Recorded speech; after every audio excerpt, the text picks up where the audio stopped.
Same सारखंच दिवंगत कामगार नेते चांगो शिंदे 1960पासून जे कामगार चळवळीचं कार्य आहे, यशस्वीपणे कामगारांचे, गरीबगरिबांचे कल्याण केलं. खेडेपाड्यातून गावावरून कामगार आणले.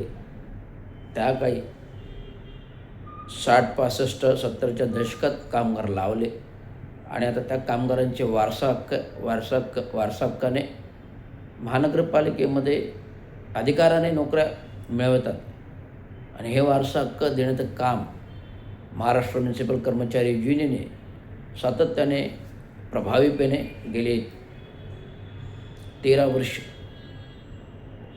वर्ष करत आहे. 6 डिसेंबर 2012 रोजी दिवंगत कामगार नेते चांगो शिंदे यांचं निर्वाण दिन झालं. डॉक्टर बाबासाहेब आंबेडकरांच्या महानिर्वाणदिनी करण्याचं कार्य मोलाचं होतं, पुण्याचं होतं, म्हणून त्यांचं मरणही 6 डिसेंबर 2012 रोजी आलं.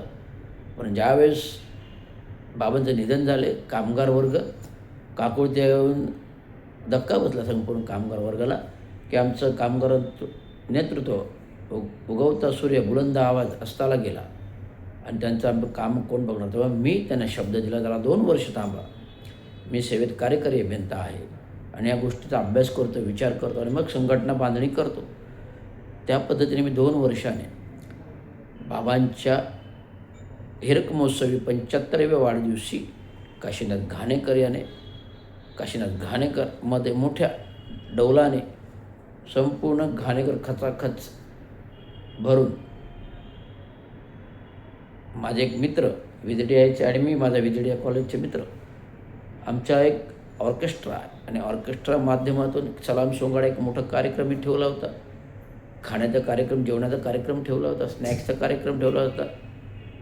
हे संपूर्ण अशा प्रकारचे नियोजन वडिलांच्या हिरक महोत्सवी जयंती दिनी केलं आणि महाराष्ट्र म्युनिसिपल कर्मचारी युनियन पुणे नव्यांदा लॉन्च केली. स्वर्गीय अनंत तरे शिवसेना उपनेते यांचे चांगो शिंदे आणि अनंत तरे यांचे घनिष्ठ संबंध होते. त्रिमहापौर राहिलेले अनंत तरे यांचे चांगो शिंदे यांच्या घराशी घनिष्ठ संबंध होते. प्रत्येक कार्यक्रमात, मग जयंती असो, वाढदिवस असो की आणखी काही मिटिंगीच असो किंवा काही दुःखद कार्यक्रम असो, तर अनंत तरे हे प्रथम धावून येणारे एक व्यक्तिमत्व, चांगो शिंदेंकडे येणारं व्यक्तिमत्व, एकमेव चांगो शिंदेंकडे येणारं व्यक्तिमत्व अनंत तरे, स्वर्गीय त्रिमहापौर, उपनेते, माजी खासदार आणि आता आमदारकीला पण ते उभे राहणार होते. पण एकनाथ शिंदेंचा नंबर लागला आणि ते आमदार झाले आणि आता उपमुख्यमंत्री आहेत. ते अशा प्रकारे शिवसेनेमध्ये गट पडले आणि सर्वात प्रभावी नेतृत्व आणि सर्वात सिनियर मोस्ट आणि बाळासाहेब ठाकरेंनी त्यांची नियुक्ती केली. 12 उपनेत्यांची त्याच्यामध्ये अनंत तरेंचं नाव होतं. अनेक प्रामाणिक म्हणजे खानदानी उद्योगपती, एक प्रामाणिक खानदानी उद्योगपती असे अनंत तरे होते.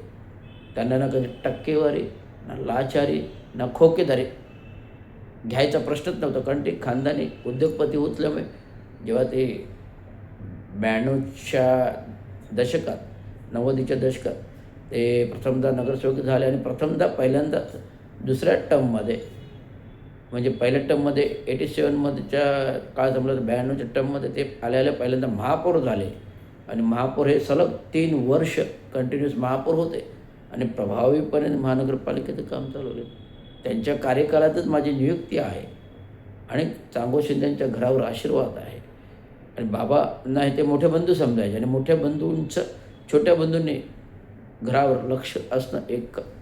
आणि अशा प्रकारे कामगार नेतृत्वामध्ये प्रभावीपणे काम करत असताना कामगारांच्या शब्दाला, चांगो शिंदेंच्या शब्दाला कामगारांचे मान सन्मान होतं, कारण कामगारांचं तसं काम केलं.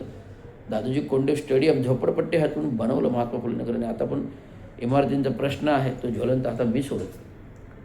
अशा प्रकारे बाबांचे जे अर्धवट स्वप्न आहे, कामगार चळवळीचे, कामगारांच्या घराचं, आंबेडकरी चळवळीचं, आंबेडकरीच्या बुद्धविहाराचं, भली मोठी जागा आहे कॉलेज क्षेत्रात, ते करायचं आहे. आणि येणाऱ्या निवडणुका पाहता तर सत्तेत आल्याशिवाय गत्यंतर नाही. सत्तेत येऊ तेव्हा कामगारांच्या प्रश्नाचा विचार होईल. सर्वसामान्य आमदार, खासदार, नेते हे कोणी विचार करत नाही कामगारांचा. त्यातल्या त्यात म्हणजे आमदार संजय केळकर यांचे त्यापासून वेगळेपण आहे एक कामगार मित्र म्हणून कामगारांच्या प्रश्नाला प्राधान्य देऊन विधानसभेपर्यंत पोचवलं. त्यामुळे त्यांचं हे मला भावलं. मी कुठला पक्ष आहे, कुठला काय आहे ते न बघता मी युनियन चालवतो, परंतु सत्तेशिवाय गत्यंतर नाही म्हणून केळकर साहेबांशी थेट बोललो. साहेब, मी जसं विधानसभेला एकनाथ शिंदेच्या विरोधात आमदारकीला उभं राहिलं, नॉमिनेशन भरलं, परंतु एकनाथ शिंदेंनी रिक्वेस्ट केल्यानंतर मी फॉर्म मागे घेतला. कुठलाही देवाणघेवाणीचा संबंध नाही, एक माणुसकी आहे ना, त्याने फॉर्म मागे घेतला आणि काम करण्यासाठी निधी महानगरपालिकेमध्ये 200 कोटी रुपये दिला. हे माझं असं नियोजन आहे कामगारांच्या बाबतीत. कामगारांचं भलं करा, आमचं स्वतःचा काही स्वार्थ नाही. मग मी फॉर्म मागे घेतला. त्यामुळे एकनाथ शिंदे आता या टर्ममध्ये निवडून आले, नाही तर 100% समाज आमचा आहे.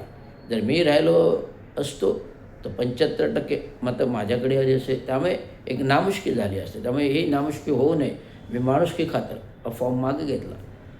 तर अशा विधानसभेचं पर्व माझं पाहिलेलं आहे आमदार संजय केळकरांनी आणि माझं धडाडीचं काम पाहिलेलं आहे युनियनमार्फत कामगारांचं. आणि केळकर साहेबांना माझ्यासारखी व्यक्ती त्यांना हवी होती आणि ती मिळाली आणि त्यामुळे माझ्यावरती लक्ष जास्त आहे.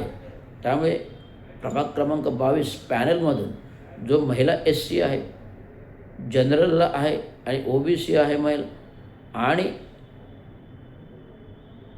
पुरुष, अशा प्रकारचा प्रभाग आहे. आणि त्या प्रभागातून रवींद्र चांगो शिंदे BJP मार्फत BJPच्या निषेधावर स्वतंत्र मजूर पक्ष मैत्रीपूर्ण BJPवर निवडणूक लढणार. आणि ही काळ्या दगडावरची रेग आहे हे आत्ताच सांगून ठेवतो. भारतीय जनता पार्टीचे जे केळकर साहेब विधानसभा आता जनदरबाराला मी होतो त्यांच्यासोबत. त्यामुळे अशा प्रकारचं एक त्यांना संजय केळकरांना माझ्यासारखं एक अधिकारी राहिलेला, कार्यकारी अभियंता राहिला आणि सर्व शासन नियमावली माहिती असताना, प्रश्न माहिती असताना, विकासाचे प्रश्न माहिती असताना हे संपूर्ण गोष्टी हँडल केल्या. त्यामुळे अशा प्रकारचं व्यक्तिमत्व जर भारतीय जनता पार्टीला ठाण्यातून एक नगरसेवक, एक लोकप्रतिनिधी म्हणून मिळेल तर ठाणे शहराचा नक्कीच विकास होईल हे मी ठणकावून सांगतो. एवढंच सांगायचं. त्यामुळे स्वतंत्र मजूर पक्षाकडे सर्व युवा तरुण पिढीने आपल्याला नगरसेवक घडवायचे आहेत. स्वतंत्र मजूर पक्षाकडे नवीन तरुण पिढीने या आपल्याला मजूर पक्ष घडवायचा आहे. आणि ठाणे शहरात जो भ्रष्टाचार बोकाळलेला आहे, टक्केवारीचा, लाचारीचा आणि खोकेदारीचा मिटवायचा आहे, जो 34 वर्ष अबाधित आहे. आज कर्मचाऱ्यांना कुठलाही वेतनाला पैसा नाही, पण प्रोजेक्टला, प्रकल्पाला निधी येतो, विविध बहुउद्देशीय प्रकल्प होतात, पण कामगारांना द्यायला पैसे नाही आहेत मागं, ही वस्तुस्थिती आहे. तर हा केवळ भ्रष्टाचारासाठी प्रकल्प तयार केला जातो आणि तयार केला जातो. त्यामुळे हा भ्रष्टाचाराचा संपूर्ण भांडाफोड लवकरच होणार आहे हेच मला सांगा. धन्यवाद. जय हिंद, जय महाराष्ट्र, जय हिंद, जय भारत. धन्यवाद.